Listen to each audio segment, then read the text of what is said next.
Hello viewers, আসসালামু আলাইকুম। আজকে আমি আসছি ঝালমুড়ি খেতে সুরভ ভাইয়ের এখানে। তো এটা হচ্ছে ওভারব্রিজের নিচে সাভার বাস স্ট্যান্ডে। তো এদিকে আসেন, এটা মাংসের ঝালমুড়ি নাকি? জি। আর সাথে কি বুট দেন? হ্যাঁ, বুট দেই। আর এখানে কাঁচামরিচ কাটতেছেন। কাঁচামরিচ কাটা দেখে তো মনে হচ্ছে আপনি খুব নতুন এই ব্যবসায়। হ্যাঁ, জি, নতুন। 30 টাকা হচ্ছে আপনার মুরগির মাংস ছোলা, আর 50 টাকা একটা ডিম, আর মাংস ছোলা।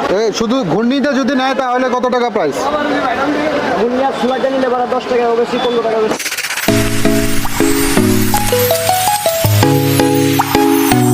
এটা কি আপনি নিজে রান্না করেন নাকি?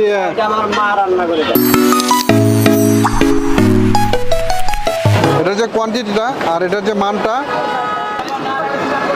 প্রথম কামড়ে হাড় পড়ছে। সত্যি কিন্তু রেকমেন্ড করার মতোই খাবার এটা। আর যারা যারা আমার চ্যানেলটা এখনো সাবস্ক্রাইব করেনি তারা অবশ্যই চ্যানেলটি সাবস্ক্রাইব করে দেবেন, লাইক কমেন্ট শেয়ার করে পাশে থাকবেন।